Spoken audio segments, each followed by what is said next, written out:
وَأَتِمُّ الْحَجَّ وَالْعُمْرَةَ لِلَّهِ، اور حج اور عمرہ مکمل کرو اللہ کے لیے۔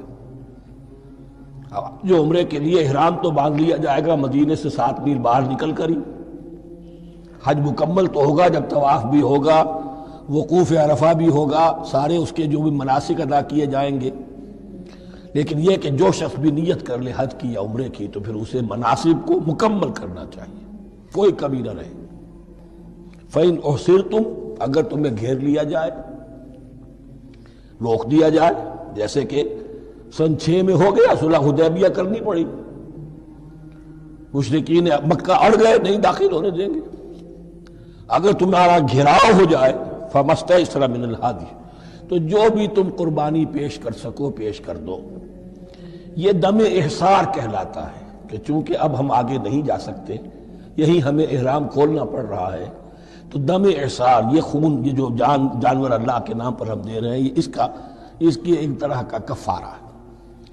وَلَا تَحْلِقُوا رُؤُوسَكُمْ حَتَّى يَبْلُغَ الْهَدْيُ مَحِلَّهُ، اور اپنے سر اس وقت تک نہ مونڈو جب تک کہ وہ ہدی کا جانور جو ہے وہ محل تک، یعنی جو بیت الماء جہاں پر جا کر ذبح ہونا ہے وہاں پہنچ نہ جائے۔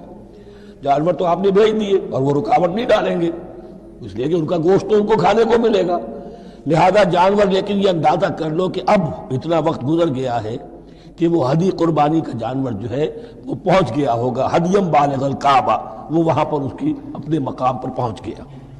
فمن کان منکم مریضا او بہ اذى من راسہ، تو جو کوئی بھی تم میں سے ہو بیمار یا اس کے سر میں کوئی تکلیف ہو، کوئی زخم ہو، اور اس کی وجہ سے یہ ہے کہ وہ حجامت کرانی ضروری ہو جائے، بال کاٹنے ضروری ہو جائے، ففدیۃ من صیام او صدقۃ او نسک، تو پھر فدیہ دینا پڑے گا۔ اگر اس ہدی کے جانور کے کعبے تک پہنچنے سے پہلے تمہیں اپنے بال کاٹنے پڑے، حجامت کرانی پڑی، تو فدیہ ہوگا۔ یہ جو ہے دم جنایت کہلاتا ہے، یعنی ایک جو کمی رہ گئی ہے اس کی تلافی کے لیے۔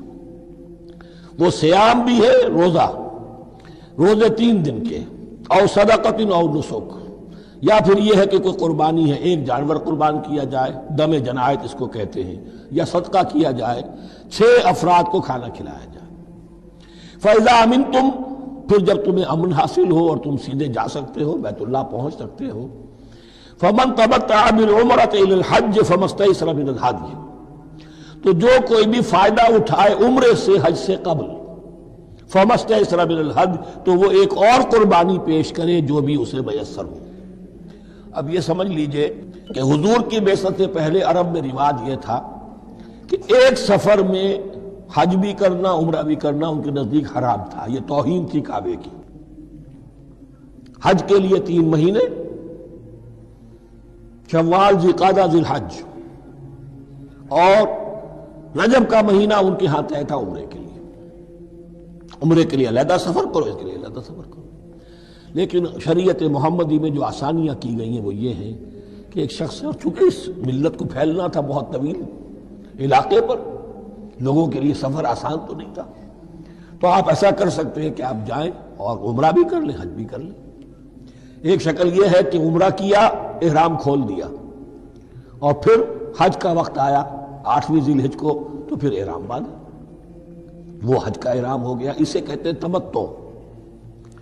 ایک یہ ہے کہ حج کے لیے احرام باندھا تھا، جاتے ہی عمرہ بھی کر لیا لیکن احرام کھولا نہیں، اسی احرام میں جاری رکھ کر اسے، اور اسی میں حج بھی کر لیا، یہ قران کہلاتا ہے، جمع کر دیا ایک ہی احرام میں عمرے کو بھی اور حج کو بھی۔ ایک افراد کہلاتا ہے، بس ایک کے لیے صرف حج کا معاملہ شروع سے۔ تو یہاں تمتع کی جو ہمیں اجازت دی گئی ہے اس کے لیے، جسے دم شکر کہتے ہیں حضرت امام ابو حنیفہ، یہ شکرانہ ہے کہ ہم ایک قربانی دیں۔ لیکن امام شافعی کے نزدیک یہ بھی دم جنایت ہے، یہ بھی جبر ہے۔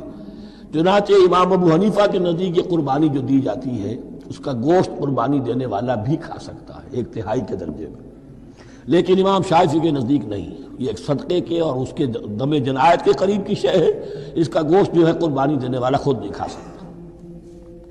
فمن لم یجد، اب اگر کسی کے پاس نہیں ہے یہ ہدیہ پیش کرنے کو، فصیام 3 ایام فی الحج، تو اب اس پر لازم ہے کہ حج میں 3 روزے رکھے، 7ویں 8ویں اور 9ویں ذی الحج کو روزہ رکھے عین ایام حج میں. 10ویں کا روزہ نہیں ہو سکتا، وہ عید کا دن ہے، یوم النحر ہے. وَسَبْعَةٍ إِذَا رَجَعْتُمْ، اور 7 روزے رکھو جبکہ تم واپس چلے جاؤ اپنے گھروں میں جا کر 7 روزے رکھو. تِلْكَ عَشَرَةٌ کاملہ، یہ 10 روزے ہوں گے مکمل.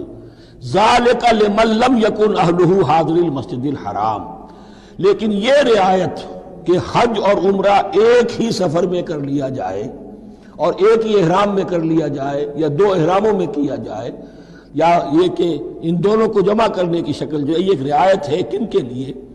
ذالک لمن لم یکن اہلہ حاضر المسجد الحرام، جس کے اہل و عیال مسجد حرام کے قریب نہیں رہتے، دور سے آ رہے ہیں، تو ظاہر بات ہے کہ ان کے لیے رعایت ہوگی.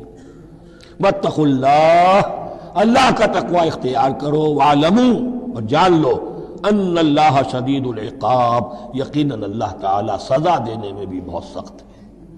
بارک اللہ لی ولکم فی القرآن العظیم ونفعنی وإیاکم بالآیات والذکر الحکیم.